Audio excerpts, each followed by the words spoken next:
Buenas noches, bienvenidos a una nueva emisión de Noticias Cámara de Representantes. Los saludamos desde Cali, Mabel Kremer, y en Bogotá está mi compañero Edwin Gutiérrez. Edwin, buenas noches. Un saludo, Mabel, a usted y a los televidentes que nos acompañan a esta hora de la noche. Los invitamos a ver nuestros titulares. Cifra histórica de desempleo en el país obliga a plantearse estrategias de reactivación económica. Según el DANE, cerca de 5 millones de colombianos están sin trabajo. En medio de la actual coyuntura económica, el Congreso deberá discutir y aprobar el presupuesto general de la Nación para el próximo año. Las sesiones continuarían de manera virtual. Se abre paso a la propuesta del voto virtual para elecciones populares. El proyecto será radicado el 20 de julio. Proyectos de reforma a la salud, al sistema carcelario y a algunos decretos de la emergencia serán discutidos en la Comisión Primera la próxima legislatura. Según el último reporte del DANE, la cifra de desempleo para mayo fue de más del 21.4%, la más alta en la historia del país, es decir, hoy cerca de 5 millones de personas están en situación de desocupación. Ante estos datos, los representantes a la Cámara plantean estrategias para la generación de empleo y reactivación económica. Bajar impuestos, mejor inyección de recursos a los hogares colombianos son algunas de las propuestas de los representantes. La pandemia en Colombia ha generado varias consecuencias negativas, una de ellas el aumento significativo e histórico en las cifras de desempleo, situación que ha llevado a que desde varios sectores se busquen soluciones. Una de las iniciativas más importantes que debe tomar el gobierno nacional sin temor y con decisión es, en primer lugar, hacer una disminución significativa de impuestos. Esto con el fin de promover la creación de empresas, de facilitarle la vida a los empresarios que son finalmente los que generan el empleo formal. Para algunos representantes a la Cámara, la clave está en la entrega de mayores recursos para los más vulnerables. De manera inmediata, para contener la caída del empleo en el país, se necesita una mayor inyección de presupuesto por parte del gobierno nacional, que se canalice presupuesto en la economía, especialmente a los hogares colombianos, posibilitando el aumento del consumo. A mayor consumo se genera una activación del empresariado, mayor producción y en consecuencia ampliación de plazas de trabajo. Pero a mediano y a largo plazo se necesita una inyección económica en sectores estratégicos, aquellos que justamente generan más empleo, como el sector de la construcción y en la industria. Dejar de depender de la explotación de nuestros recursos mineroenergéticos como el carbón y el petróleo, o dejarle la economía a los bancos, que es el sector que más ganan utilidades, pero que el que menos genera puestos de trabajo. Para otros, la reapertura de los demás sectores que aún no se han activado puede ser la diferencia, siempre y cuando cumplan a cabalidad con las medidas de protección. Es fundamental avanzar en la apertura de algunos sectores económicos con las medidas de control que ello requiere el turismo. Por ejemplo, creo también que es fundamental que el gobierno aumente la inversión en obras públicas para poder generar mano de obra a través de contratos de construcción de obras públicas financiados con recursos del Estado. Otra de las estrategias planteadas desde el legislativo radica en el incentivo a empresas y personas por parte de la banca y del gobierno nacional. Que se haga un sello de compromiso con la banca nacional para que estos ayuden a inyectar liquidez a la economía. Y tercero, que haya un incentivo a la generación de empleo. Aquellas empresas que están funcionando, para cuántos empleos más van a crear, o para aquellas nuevas empresas de acuerdo al número de empleos que generen al iniciar su trabajo. La gran preocupación que queda en el ambiente es que por el aumento significativo de contagios no se logren tomar medidas eficaces que lleven a bajar la alta cifra de desempleo.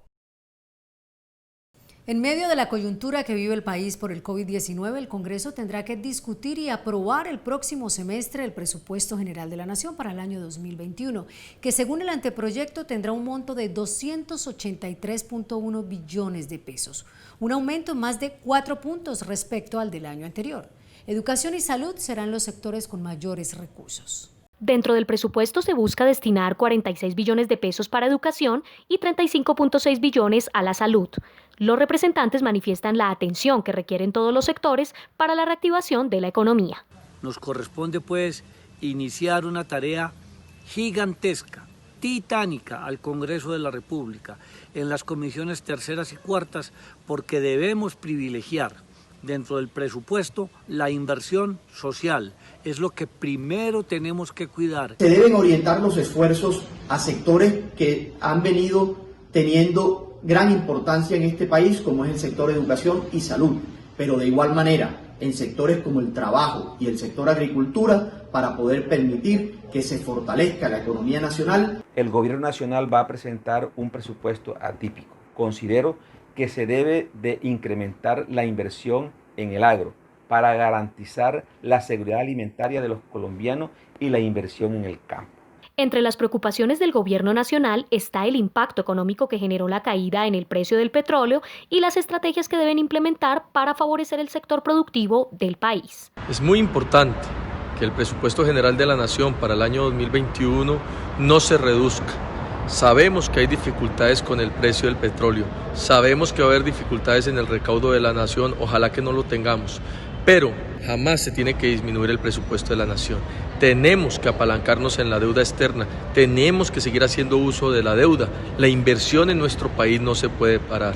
Como se proyectó pues el precio del petróleo para el presupuesto del 2020 a $65 barril, hoy está a $30 barril, y esto va a traer pues inconvenientes, pero yo creo que en esto de verdad tenemos ese compromiso adquirido y con el país, con el gobierno nacional. En esta crisis no se puede pensar en unos ajustes o en unos recortes presupuestales. El país ha demostrado por historia una disciplina fiscal, y esa disciplina fiscal se debe sacar a reducir. ¿Y cómo? A través de la inversión pública, pero además revisando el endeudamiento público que tiene el país. Creo que apostarle a esta línea de trabajo podemos reactivar la economía e igualmente subir los índices de empleo formal. Esta iniciativa será radicada en los 10 días siguientes al 20 de julio y será discutida de una manera atípica a través de sesiones y votaciones virtuales.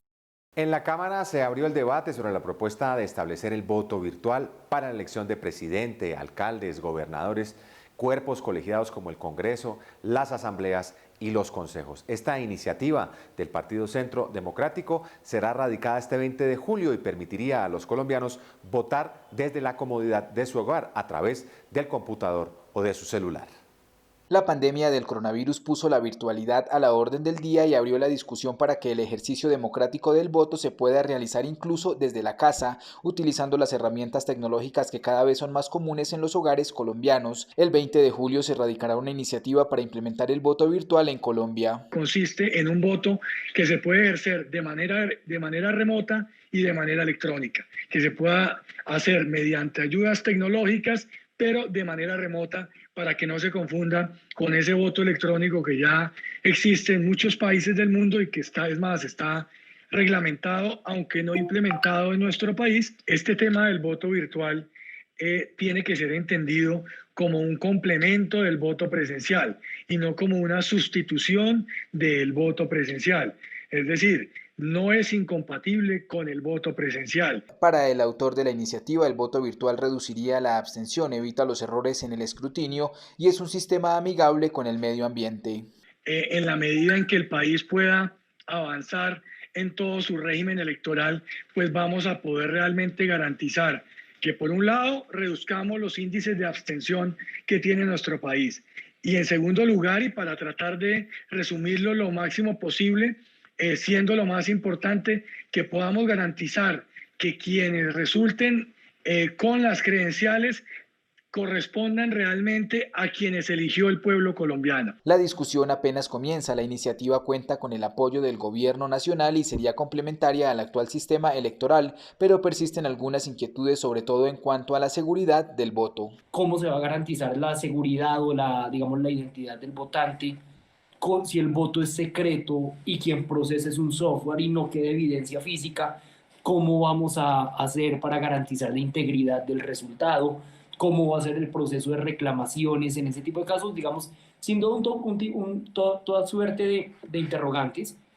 Nosotros, para garantizar el voto digital, de pronto para el 22 o más adelante, hay que garantizar que la persona cuando entra al dispositivo podamos tener la autenticación del ciudadano. Porque si no tenemos la autenticación del ciudadano, de nada nos va a servir que la persona digite un número de cédula, porque ahí empezaría el fraude hacia lo digital. Y para eso tenemos las tecnologías. Nosotros tenemos la biometría facial para que cuando la persona entra al dispositivo se le reconozca facialmente que la persona que va a votar digitalmente es la que es. Colombia sería pionero en la región con el voto virtual. Brasil, Perú y Venezuela han implementado el voto electrónico, pero muy pocos países en el mundo disponen del voto remoto o virtual. El presidente de la Cámara, Carlos Cuenca Chaux, firmó el paquete de leyes aprobadas en días pasados. Con la firma de los textos ley que pasarán a sanción presidencial, la Cámara de Representantes le cumple a los colombianos. Iniciativas tan importantes como la Ley Jacobo, que busca asignar mayores recursos para el tratamiento de niños con cáncer, la cadena perpetua para violadores y asesinos de niños y niñas, la amnistía para el pago de multas de tránsito, la Ley de Empleo Juvenil, la Ley del Último Empleo para adultos mayores, entre otros, serán una realidad.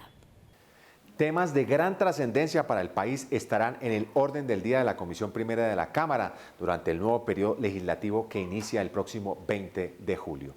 Una reforma a la salud, al sistema carcelario y algunos decretos establecidos durante la pandemia serán discutidos por esta célula congresional, entre otros proyectos.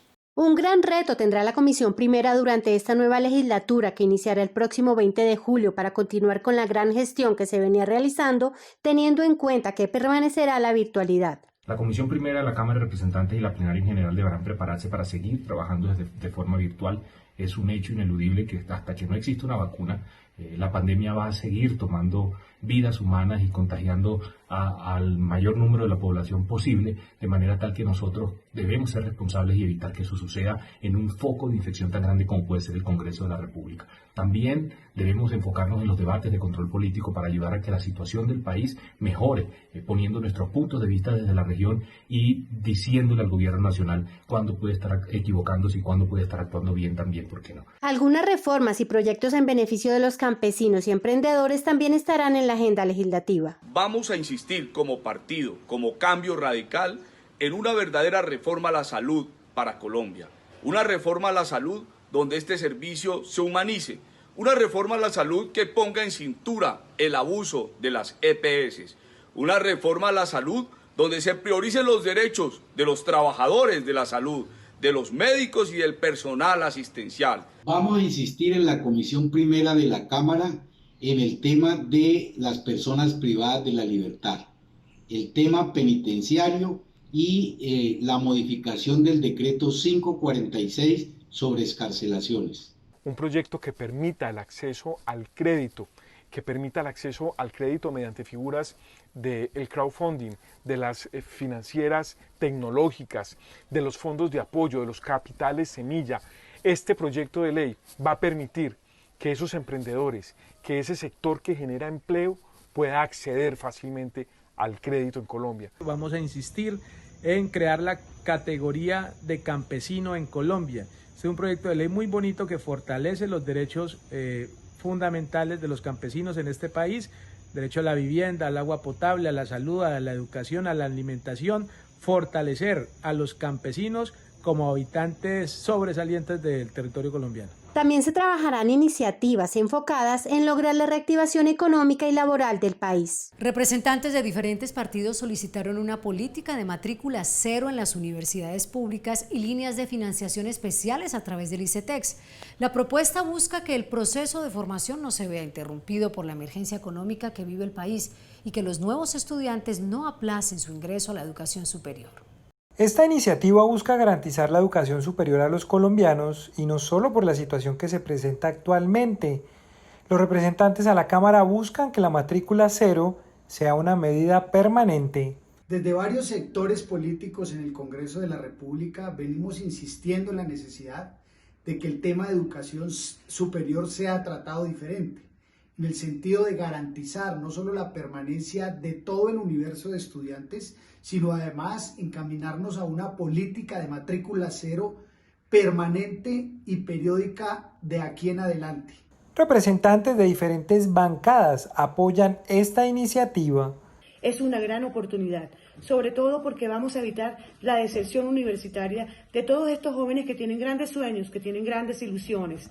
El apoyo del gobierno nacional es fundamental. Y también quiero aprovechar para hacerle un llamado a los gobiernos locales, a los gobiernos departamentales, a la necesidad de que ellos también se vinculen y acompañen a nuestros estudiantes, sobre todo porque ellos se lo merecen. El Instituto Colombiano de Crédito Educativo y Estudios Técnicos en el Exterior, ICETEX, aseguró que tienen diferentes alternativas de crédito para que los estudiantes puedan continuar o ingresar a la educación superior. Si todavía no están estudiando, sino que van a ingresar, o están estudiando y necesitan solicitar un crédito, hemos ampliado el número de cupos para que puedan aplicar a través del Fondo de Garantía Codeudor.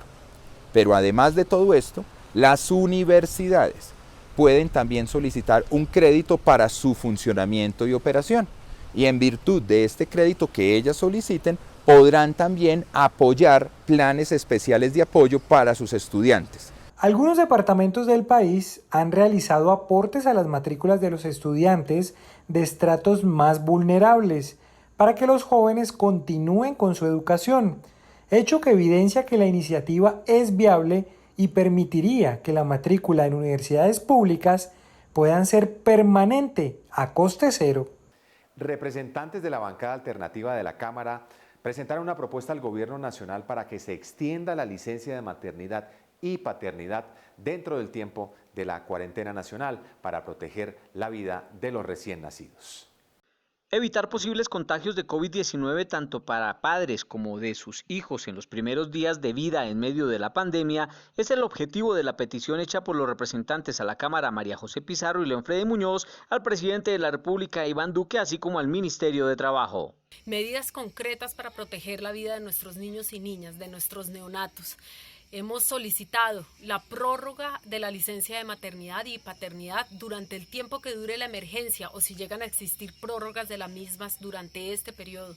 Necesitamos proteger a nuestros niños y niñas, no meramente desde las palabras o las intenciones, sino con medidas concretas. La propuesta plantea una diferenciación entre la extensión que se daría a la licencia de maternidad con la de paternidad. Hoy se trata de salvar vidas. Aquellas mujeres que tengan un niño en estos momentos o una niña en estos momentos, que se amplíe, se extienda el periodo de maternidad hasta que dure la pandemia. Igual para los hombres, que no sea solamente 8 días, que sea un mes. De esta manera protegemos los derechos de los niños y las niñas y protegemos la vida de sus madres. En la petición, los congresistas también piden al Gobierno Nacional extensión de la licencia de paternidad en caso de muerte o grave enfermedad de la madre, así como los permisos que terminen o hayan terminado en el marco de la emergencia por enfermedad grave de niño menor de 3 años. Siguen en aumento los asesinatos de líderes sociales en el país. De acuerdo con el Instituto de Estudios para el Desarrollo y la Paz, INDEPAZ, en lo que va del año se han registrado 150 asesinatos de líderes sociales y activistas. También va en aumento el acoso y las amenazas contra agricultores, pueblos indígenas y afrodescendientes en el Pacífico colombiano. Representantes a la Cámara solicitan más protección del gobierno. Los últimos asesinatos se produjeron durante el pasado fin de semana, con un total de 6 crímenes repartidos en los departamentos del Guaviare, Bolívar, Cauca y Chocó. En Colombia, en lo transcurrido de 2020, según cifras de INDEPAZ, van asesinados 150 líderes y lideresas sociales en el país, de los cuales 48 corresponden a comunidades indígenas. Vale la pena aclarar de que gran parte de estos líderes y lideresas sociales se caracterizan por ser defensores de la paz. Efectivamente, se ha evidenciado un aumento de ataques en contra de líderes sociales en medio de esta pandemia. La pandemia no ha afectado y no ha contenido el accionar delincuencial de aquellos que por despojarlos de las tierras o por callar a los que defienden derechos humanos. Los representantes denunciaron desplazamientos por el hostigamiento de los grupos al margen de la ley e insistieron en mayor protección por parte del Estado. Es fundamental que hoy las autoridades concentren sus esfuerzos en seguir dando protección a nuestros líderes sociales. Sabemos que la pandemia implica retos de control en las ciudades, implica retos de poder vigilar que la gente cumpla el aislamiento, pero ello no puede ser óbice para incumplir el deber de garantizar la vida a nuestros líderes. Hoy en el Pacífico tenemos comunidades confinadas, comunidades desplazadas en medio de esta pandemia. Por eso hacemos un llamado al gobierno, a la misma Fiscalía General de la Nación, a la Defensoría del Pueblo, a la Procuraduría General de la Nación, para que se judicialice y sobre todo se prevenga el asesinato de estos líderes y que haya justicia, verdad, reparación y que el Estado y el gobierno colombiano garanticen la vida, los derechos fundamentales y sobre todo la paz estable y duradera en todo el territorio nacional. Serias denuncias frente al manejo, funcionamiento o ayudas del gobierno a los hospitales de la red pública en las diferentes regiones del país han hecho los representantes a la Cámara. La situación del sector salud en el país en medio de la cuarentena nacional sigue siendo motivo de preocupación para los representantes. Es el caso del Hospital Universitario Erasmo Meoz en Cúcuta, donde se señala que aún no llegan los recursos del gobierno por la atención a la población migrante. Esa solidaridad que los cucuteños, que los nortesantandereanos hemos tenido con la gente de Venezuela, el gobierno nacional pague esa deuda. Son más de 63.000 millones que si de no llegar harían que este hospital, el hospital más importante del oriente colombiano, entre en colapso. Yo sí hago un llamado al presidente Iván Duque para que de una vez por todas, al Ministerio de Hacienda, de una vez por todas, los recursos de los migrantes sean pagados urgentemente. Desde Risaralda el llamado de atención también es principalmente por la demora de los recursos para la red prestadora de salud pública y privada y la permisividad del gobierno con la EPS. Nuestros hospitales públicos y clínicas privadas atraviesan por su peor momento. No solamente el personal de la salud es amenazado de muerte, sino que los hospitales públicos se encuentran en su peor momento financiero. Unas EPS que no les pagan, un gobierno que permite que las EPS contraten con otros y no con ellos, y una superintendencia de salud laxa y permisiva que permite la acumulación de cartera. Por otro lado, en el caso del departamento de Magdalena, el llamado de atención es sobre la gestión del gobernador con los hospitales de esa región. Lamentable que en nuestro departamento, después de más de 3 meses del primer caso de COVID-19, el gobernador no haya comprado una sola cama de cuidados intensivos. Agradecemos al presidente que mandó 20 unidades, pero todavía sigue siendo insuficiente para lo que se nos viene. Gobernador, no evada el mandato que le dio el pueblo. Compre las unidades de cuidados intensivos, tenga algo de sensatez y evite muertes en nuestro departamento. Desde Bogotá, la representante a la Cámara Ángela Sánchez Leal recordó a través de su cuenta de Twitter que está pendiente de sanción presidencial la ley del Registro Nacional de Obras Inconclusas o llamados elefantes blancos, donde se encuentran varios hospitales del país. La Cámara de Representantes abrió un espacio virtual para explicar a la ciudadanía cómo puede acceder a la información publicada en el portal institucional, dando aplicación a la Ley de Transparencia y garantizando el derecho a la información. La Cámara de Representantes garantiza a los ciudadanos el derecho fundamental de acceso a la información en la sección de transparencia que está publicada en nuestra página web www.cámara.gov.co. Esta información está a disposición de todos los colombianos. ¿Cuál es el objetivo de la Ley de Transparencia y del derecho de acceso a la información pública nacional? Bueno, puntualmente el objetivo de la Ley de Transparencia y el derecho al acceso a la información pública, como su nombre lo indica, es regular el derecho de acceso a la información de cualquier entidad pública, órgano y organismo del Estado colombiano y que esté a disposición de todos los ciudadanos y que a todos los interesados de manera oportuna, veraz y completa, de manera que se pueda procesar y además estar en formatos accesibles toda la información que debe disponer del Estado colombiano. ¿De qué manera la Cámara de Representantes pone a disposición de los ciudadanos en todo el territorio nacional la información y el acceso a la misma? En el marco de la transparencia activa, como una manera de transparentar la gestión de la Cámara de Representantes, cumple con la obligación de difundir regularmente la información actualizada sin que medie una solicitud.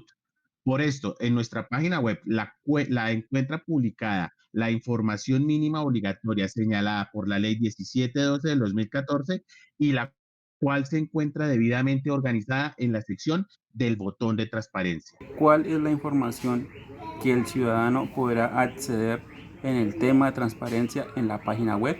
En la sección de transparencia de nuestra página web se encuentra toda la información relacionada con mecanismos y datos de contacto de la Cámara de Representantes, información de interés como datos abiertos, estudios, investigaciones, convocatorias, preguntas y respuestas de las diferentes agendas legislativas, Tercero, estructura orgánica, talento humano y directorios, normatividad, presupuesto anual y ejecución, la planeación institucional, el control y como los organismos que controlan y vigilan los informes presentados a estos organismos, informes de defensa judicial del Estado que también se encuentran en nuestra plataforma, el tema de contratación, los temas de instrumentos de gestión de información pública y mecanismos de presentación de PQRSDs y todo el tema de protección de datos personales. Nuestra corporación es clara con la ciudadanía. Los invitamos a que visiten nuestra sección de transparencia publicada en la página web www.cámara.gov.co, porque somos un Congreso abierto y transparente. Y estas son otras noticias de la Cámara de Representantes.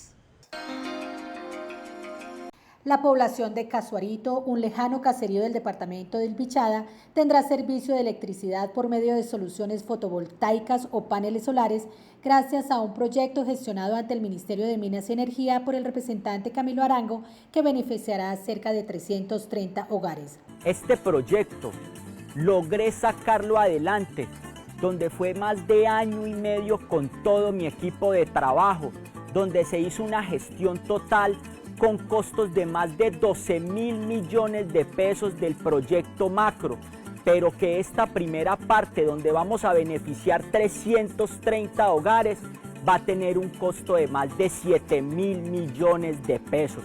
Y confiamos que para estas festividades que se aproximan de fin de año, no solo se enciendan los arbolitos de Navidad, sino también que se encienda la alegría, la fe y la esperanza de todos los habitantes de Casuarito, que durante muchos años han estado esperando el servicio de energía eléctrica y estamos a punto de hacerlo realidad.